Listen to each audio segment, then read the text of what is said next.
Hello, students. I'm Dr. Shyaonti Talwar, and I welcome you to this session on communication skills. So, in this session, we are going to look at the definition, the meaning, the implication of communication skills, the process of communication, and verbal and nonverbal communication. So, before we look at the definition of communication, let's first understand the background to communication. Now, communication has been around. It's a phenomenon that has been around since the beginning of existence of life, right? Whether you look at the animal world or you look at human beings, communication has always been around.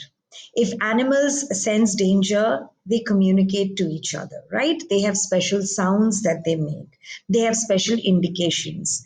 Human beings also communicate with each other. But in human beings, communication is systematic and it is organized, it is structured. So, when it comes to human beings, communication refers to sharing of ideas, thoughts, information, knowledge, emotions, experiences, etc. Right? So, it's a range of things which human beings want to exchange with each other. And when it is done in a systematic manner, where the sender and the receiver of the information or the knowledge both understand what is being communicated, then we call it communication.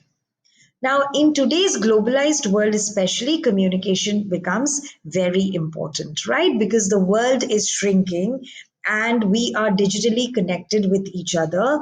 And of course, today, if you look at the pace of communication, it's just unbelievable with, of course, the IT revolution, right? So you want to say something, you can just be heard in a second, or you can just be read in a second. So, uh, and one more thing which we need to make sure, which we need to ascertain about communication is that communication needs to be simple, lucid, and easy.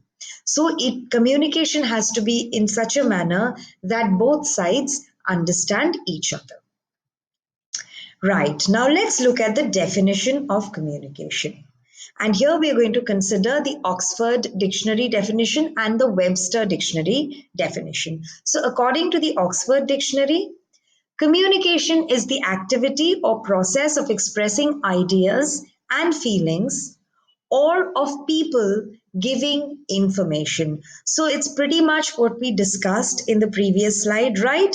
That it is a process wherein ideas are expressed, feelings, that is, emotions, or information is passed on, right?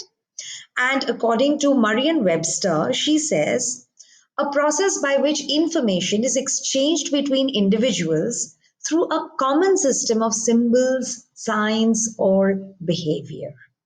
Now, this is very important.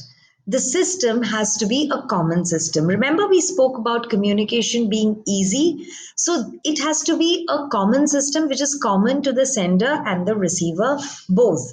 And this system comprises symbols, signs, or behavior. So, what do we mean by symbols or signs over here? Well, by symbols and signs, we mean language, we mean words, we mean other indications. It could be pictures, it could be images, it could be graphics, and the like.